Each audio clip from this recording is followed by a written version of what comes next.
Hello friends, welcome to my YouTube channel wanderer Bhardwaj. कैसे हैं आप लोग? उम्मीद करता हूं आप लोग अच्छे होंगे। चार धाम यात्रा 2024 के डेट्स अनाउंस हो गए हैं। यात्रा इस साल 10 मई से लेके 3 नवंबर के बीच होनी चाहिए। तो सोचा इससे रिलेटेड जो भी इंपॉर्टेंट इन्फॉर्मेशन है इस वीडियो में मैं कवर करूँ। लास्ट ईयर मैं अपनी फैमिली के साथ, जो कि 4 लोग थे, यात्रा पे गया था। तो इस वीडियो में मैं कवर करूंगा यात्रा मैंने कैसे प्लान किया था। चार धाम की यात्रा आप जब भी करने की सोच रहे हैं तो उसकी प्लानिंग एटलीस्ट 3-4 मंथ एडवांस में स्टार्ट करनी होगी। जैसे मुझे यात्रा मई में करनी थी तो मैंने प्लानिंग जनवरी में ही स्टार्ट कर दी। उसके बाद मैं गूगल में गया, गूगल मैप्स में, और जहां से जहां मुझे जाना है उनका डिस्टेंस मैं गूगल मैप्स में चेक करने लगा। मेरा जो भी प्लानिंग था उसका प्राइमरी गोल 2 ही था। पहला गोल, मुझे point A to point B दिन भर में पहुंचना है। पहाड़ों में नाइट ड्राइविंग अवॉइड करें, ये आपकी फैमिली की सेफ्टी के लिए बहुत इंपॉर्टेंट है। आप सुबह स्टार्ट करें अर्ली मॉर्निंग 5-6 बजे एंड डेस्टिनेशन पे बाय इवनिंग 5 या 6 पहुंच जाए। आफ्टर 6 बहुत अंधेरा हो जाता है और ड्राइविंग अवॉइड करनी चाहिए। मेरा दूसरा गोल था मैं गवर्नमेंट होटल्स ही बुक करूं, क्योंकि जिनका रेट चेंज नहीं होता है, उनका रेट सालों भर फिक्स ही रहता है। मेरे जो भी प्लान्स बने थे उनमें मैं कोशिश कर रहा था GMVN, जो उत्तराखंड गवर्नमेंट के ऑथराइज अप्रूव्ड होटल्स हैं, उनमें ही बुकिंग करूं। तो जो भी मुझे यात्रा करनी थी उसका डिस्टेंस मैं फिर एक सेकंड शीट में नोट करने लगा और एक इनिशियल प्लान मैंने बना लिया। डे वाइज जो मैं जहां से पॉइंट ए से पॉइंट बी जाऊंगा, कितना डिस्टेंस है और कहां स्टे करना है। मेरा प्लान कुछ इस तरह से था, जो आप स्क्रीन पॉज करके देख सकते हैं। इस प्लान को मैं मैप में भी आपको दिखाता हूँ। मेरे प्लान के हिसाब से हरिद्वार से जानकी चट्टी यहाँ तक ट्रेवल करना है डे 1 पे। जानकी चट्टी ऑलमोस्ट आप देख सकते हैं 234 किलोमीटर है। टाइम लग जाएगा 10 से 11 घंटे। ये जो टाइम है पहाड़ों में ज्यादा हो सकता है depending on the traffic condition. 10 से 12 आवर्स मान के चलिए, to be on the safer side. Generally Yamunotri Dham में रास्ते छोटे और पतले हैं तो यहाँ पर जाम लगता ही है। मेरा नाइट स्टे जानकी चट्टी में था। डे 2 का प्लान मेरा ऐसा था, जानकी चट्टी से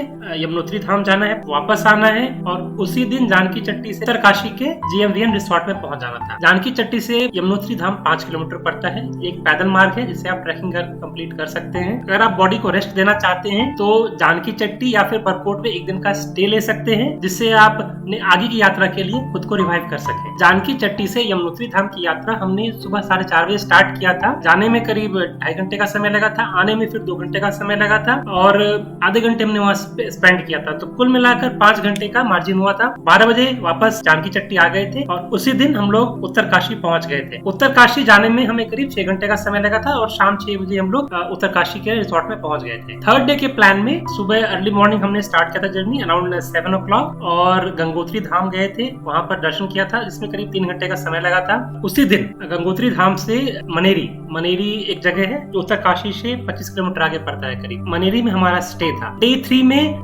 सुबह 7 बजे स्टार्ट किया था, वापस रिटर्न आते आते इस दिन भी करीब शाम में 6-7 बज गए थे। डे 4 में हम अपनी यात्रा मनेरी से स्टार्ट करके सोनप्रयाग जाने का टारगेट था। जो आप डिस्टेंस देख सकते हैं 239 किलोमीटर था। तो इसमें बहुत सारे रास्ते होते हैं तो आप चेक कर सकते हैं गूगल मैप्स में। हमने जो रास्ता लिया था वो यही वाला है, लंबगांव, घनसाली और तिलवाड़ा होते हुए सोनप्रयाग गए थे। तो ये यात्रा हमने करीब सुबह 7 बजे स्टार्ट की थी और शाम में 5 बजे सोनप्रयाग पहुंच गए थे। हमारा प्लान सोनप्रयाग में स्टे करने का नहीं था, क्योंकि हमने बुकिंग गौरीकुंड में ले रखा था। गौरीकुंड से पैदल यात्रा स्टार्ट होती है। तो सोनप्रयाग से गौरीकुंड करीब 5 किलोमीटर का रास्ता है। इसमें प्राइवेट टैक्सीज अलाउड नहीं है, इसमें सिर्फ गवर्नमेंट टैक्सीज अलाउड होती हैं जो 50 रुपए चार्ज करती हैं सोनप्रयाग स्टैंड से गौरीकुंड छोड़ने के लिए। अगर आप सोनप्रयाग में स्टे लेते हैं तो इसमें एक यही प्रॉब्लम है कि आपको सुबह बहुत लंबी लाइन में लगना पड़ेगा, टैक्सी लेंगे और सुबह गौरीकुंड पहुंचने में ही आपको करीब 8-9 बज जाएंगे। इन दैट केस यात्रा स्टार्ट करने में बहुत विलंब हो जाएगा। तो मैं रिकमेंड करूंगा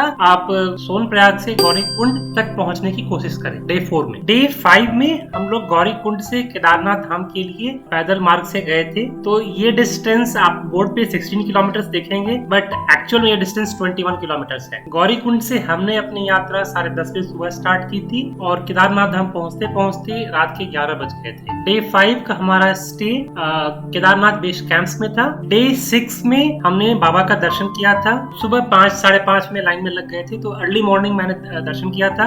आप यहाँ चाहें तो एक दिन और स्टे कर सकते हैं, बाबा के दरबार में बहुत कम ही समय मिलता है। डे 6 पे सुबह 9 बजे हमने वहां से रिटर्न जर्नी स्टार्ट की थी और यहाँ वापस गौरीकुंड आते आते करीब शाम के 7-7:30 हो गए थे। उसी दिन गौरीकुंड से हम लोग सोनप्रयाग बस स्टैंड वापस गए और वहां से रामपुर। तो हमने अपना स्टे रामपुर में लिया था, जो सोनप्रयाग है उससे थोड़ा सा आगे होता है। डे 7 पे हमने बद्रीनाथ धाम के लिए अपनी यात्रा स्टार्ट की थी। केदारनाथ धाम से आए थे तो कुछ थक गए थे, तो ये यात्रा हमने थोड़ा स्टार्ट करने में लेट कर दिया था। गूगल मैप्स में आप देखेंगे तो इसमें बहुत सारे रास्ते दिखते हैं, तो हमने जो रास्ता लिया था वो यही है, जो उखीमठ, मंडल गोपेश्वर, जोशीमठ होते हुए बद्रीनाथ को जाता है। अगर आप उखीमठ को निकाल देंगे तो एक लॉन्ग रास्ता आता है, तो हमने छोटा रास्ता लिया था और सुबह 9 बजे जर्नी स्टार्ट करने के बाद बद्रीनाथ पहुंचते पहुंचते शाम के करीब 7 बज गए थे। डे 8 में हमने बद्री विशाल का दर्शन किया, तो सुबह 5 बजे लाइन में लग गए थे। 5 बजे सुबह लाइन होती नहीं है, मतलब आप जाएंगे तो तुरंत एंट्री हो जाएगी। अच्छे से दर्शन करने के बाद हमने रिटर्न यात्रा सुबह 7 बजे स्टार्ट की थी और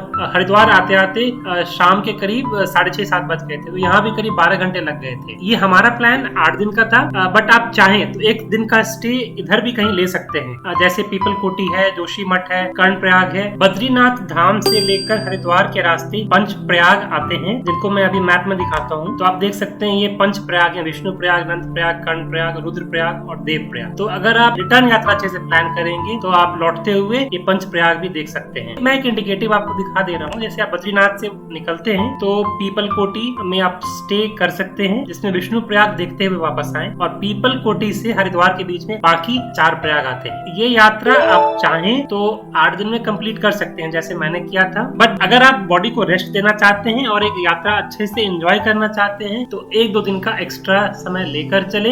लास्ट ईयर मैंने अपनी फैमिली के साथ 4 धाम यात्रा कैसे कंप्लीट की थी उसका डिटेल व्लॉग भी मैं बहुत जल्द लेकर आऊंगा, तो आप उसे देखकर मेरे ट्रिप का पूरा अंदाज लगा सकते हैं कि मैंने पूरा प्लान कैसे एग्जीक्यूट किया था। अगर आपको ये कंटेंट अच्छा लगा तो इसे लाइक करें और अपने फ्रेंड्स एंड फैमिली के साथ शेयर करें, और मेरे चैनल वॉन्डरर भारद्वाज को सब्सक्राइब करें। साथ में जो बेल आइकन है उसे भी क्लिक कर दें, जो भी मैं वीडियोस अपलोड करूंगा उसके नोटिफिकेशंस आपको तुरंत मिल जाएंगे। अगर 4 धाम यात्रा से रिलेटेड कोई भी जानकारी आपको चाहिए तो नीचे कमेंट बॉक्स में आप पूछ सकते हैं, या फिर मेरे इंस्टाग्राम हैंडल जो आपको दिख रहा होगा इस पे मैसेज कर सकते हैं। अगर कंटेंट से रिलेटेड कोई फीडबैक हो तो आप वो भी नीचे कमेंट बॉक्स में लिख सकते हैं। अगर मेरे द्वारा दी गई जानकारी में कोई भूल या गलती हो गई हो तो आप उसे भी कमेंट बॉक्स में नीचे बता सकते हैं, तो उसको मैं तुरंत रेक्टिफाई कर दूंगा। उम्मीद करता हूँ आप उसे एक फैमिली मेंबर की भांति क्षमा कर देंगे। आप मेरे इस चैनल पर अपना प्यार और आशीर्वाद बनाए रखेंगे। हर हर महादेव।